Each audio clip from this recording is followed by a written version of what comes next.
This is BBC One. Good afternoon. In 2 minutes, the start of the new regular weekday. Well, g'day guys and welcome back to the channel. Now, if you ride a big GS or a GS adventure like this, or any other big adventure bike for that matter, you're going to fall into one of two categories. You're either going to be the guy that's dropped the bike, or you're going to be the guy that hasn't dropped the bike, but they're damn well going to do it at some stage. Now, no prizes for guessing which category I fall into. Yep, the GS adventure's been on its side several times, especially when I get off-road onto the gravel. Now, what I'm going to do today to try and prevent any further damage, I'm going to unbox and install a set of Barkbusters that have just landed with Mr. Posty.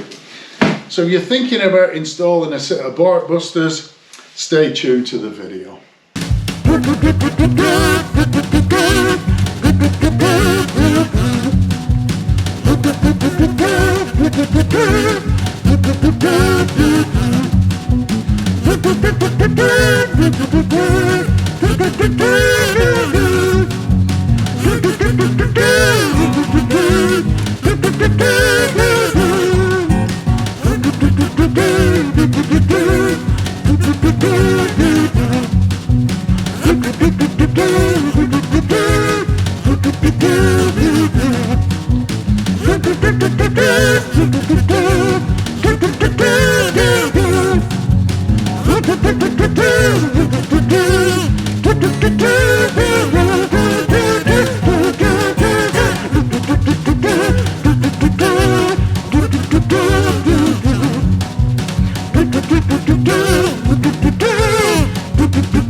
Okay guys, so inside the box we've got the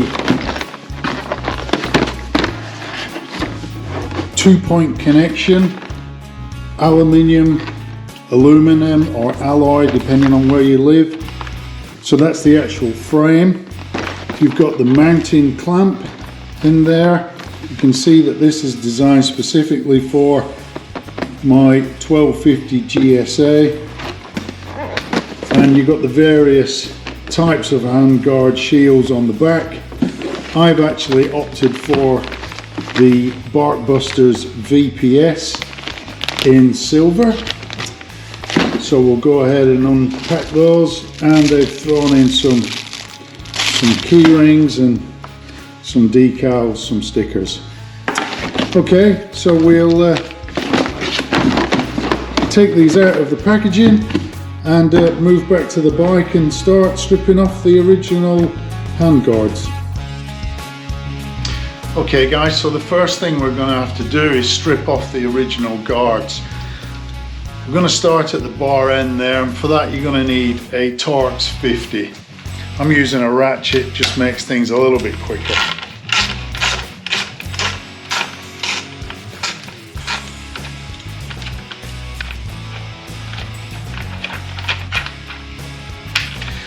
Okay, so the Barkbusters are supplied with a new Allen screw or Allen bolt, depending on your terminology.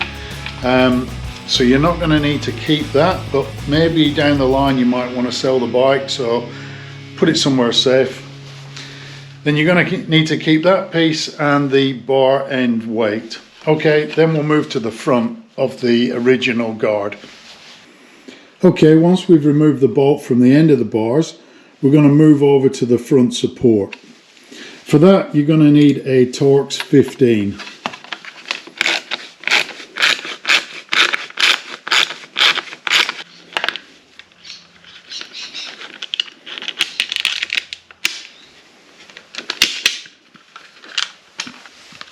Okay, I've actually skipped a step here because I want to point something out to you. Now, they do say that instructions are for wimps, but in this case, the Barkbusters didn't actually have any instructions inside. And I've seen a couple of different installs where some people take this off here and remove it all together, so you need to take off the mirror. And some people actually use a large washer and just attach this to that point there, even though it's going to be attached to the alloy or the aluminum framework. So I'm going to leave this on for the time being, see how it looks, might come back to it and strip it off. Okay, so let's get the hardware and start mounting that. Okay, so once we've removed the original hand guard, we're going to look for the bracket that comes with the kit. Make sure you get the right one, because these are handed, so make sure you get the right hand side. Okay, you're going to use the original bar end weight. We're going to use the original spacer. Okay, then there's a spacer that comes with the kit, and then there's a replacement Allen socket head screw. Okay, I'm going to pop that in there, and we'll just hand tighten that in there. Now, before anyone jumps on the comments and says, mate, you're supposed to Loctite them in, I am aware of that, but I just want to test fit everything first. Once I've got everything in place, lined up, then I will take each bolt out at a time and apply some Loctite and then just tighten everything up.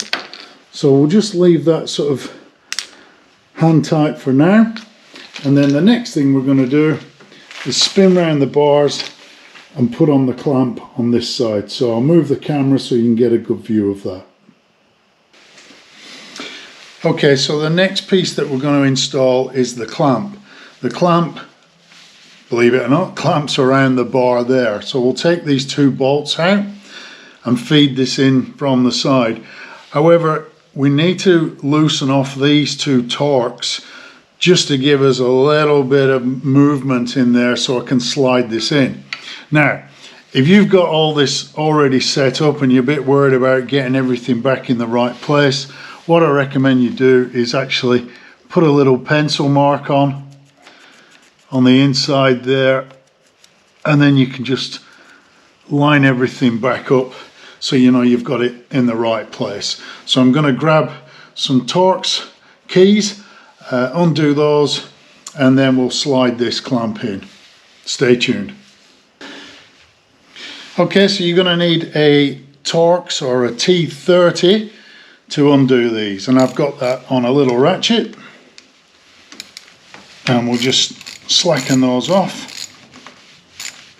Don't need to take them all the way off, and as you can see, that just lets everything go a little bit loose. But if you remember, I've put a little pencil mark on this bracket and on the handlebar so I can line everything back up. I must remember to do that on the other side. Okay, so the next step is to get the clamp. Okay, so the next thing we're going to do is install the rear of the clamp, the rear support. Be aware that the clamp and the rear support are handed, so make sure you get the right one.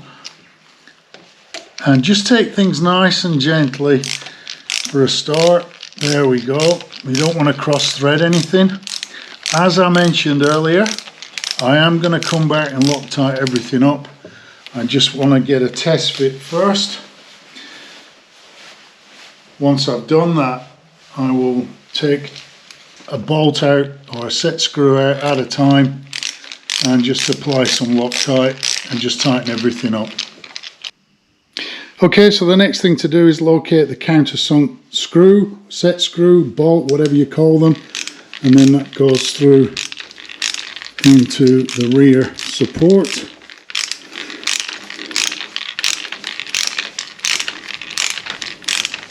Okay, and we'll just hand tight that for now.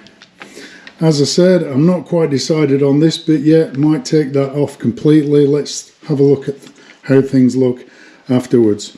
Okay, so the next thing we're going to do is get the VPS windshield and install that on the front. Okay, so these are the VPS silver windshields that I have selected, and they're going to screw onto the front there. Now, before you do that, they also come with some windshields. Again, these are handed to suit, and they can go in 2 positions. So you just use some small self-tapping screws that are included, either up at the top to give you a bit more protection, or down at the bottom, or you can completely remove them in summer. Okay, so we'll put the extensions on, and then we'll install the windshields on the front. So as you can see, I've installed the extension in the highest position, and we'll go ahead and put in the first screw, which is located in the end there, and then we'll move over to this side and put in the remaining screw.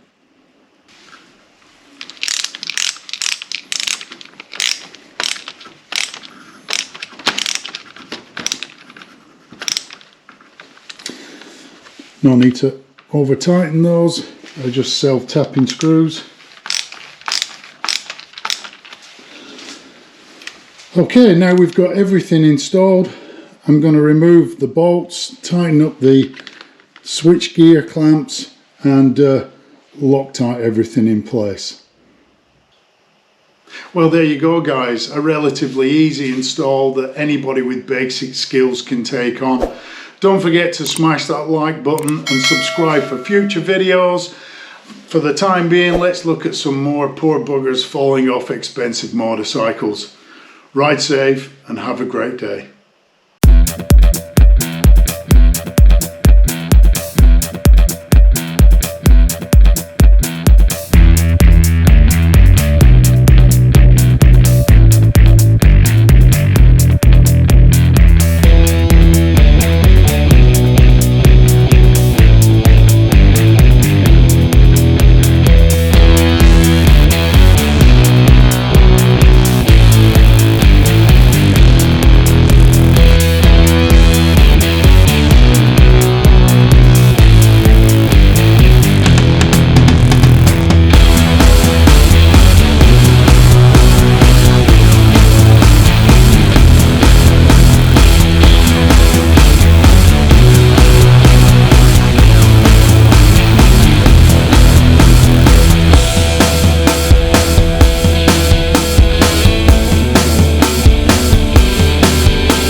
I'm a newbie at this, as you know, and I came around there and didn't realise we were stopping so quickly, and this is the result of it.